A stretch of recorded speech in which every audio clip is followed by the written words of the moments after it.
A warm sunny evening on June 16, 2016, the last day of high school for the rednecks of Brunswick. Shawn just finished his day of slave labor in the bathrooms and was ready for his summer events. He sprinted to the doors of the high school and ran to the largest red truck in the parking lot. Shawn was finally given the chance to ride home in some 300 horsepower all-American muscle.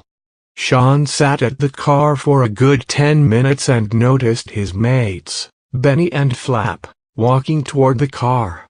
Shawn noticed the two make a sudden change and ran to Eddyboy and his all-American cast-iron V8 diesel turbocharged fuel-injected Ram 1500 featuring 500 horsepower and a bullhorn gear shifter.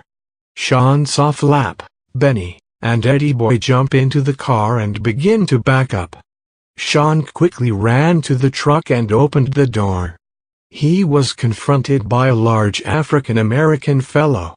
Shawn, out of fear of being left alone in the parking lot, tried his hardest to sit on the African-American fellow to avoid being left to walk 7.4 miles home. Shawn was pushed out the car multiple times before giving up. Eddy and his crew backed up and drove away.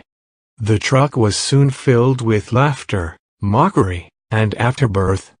When Eddy reached the end of the parking lot, he informed Flap and Benny to run to the all-American muscle, for Shawn had given up.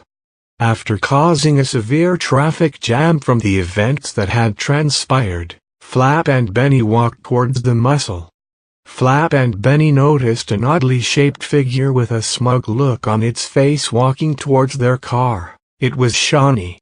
Shawny quickly walked towards the Hummer and grabbed the door of the passenger seat and yanked on it. It was locked. Phil and Benny quickly jumped in the muscle and rolled down the window so Shawn could peer through the top on his tiptoes.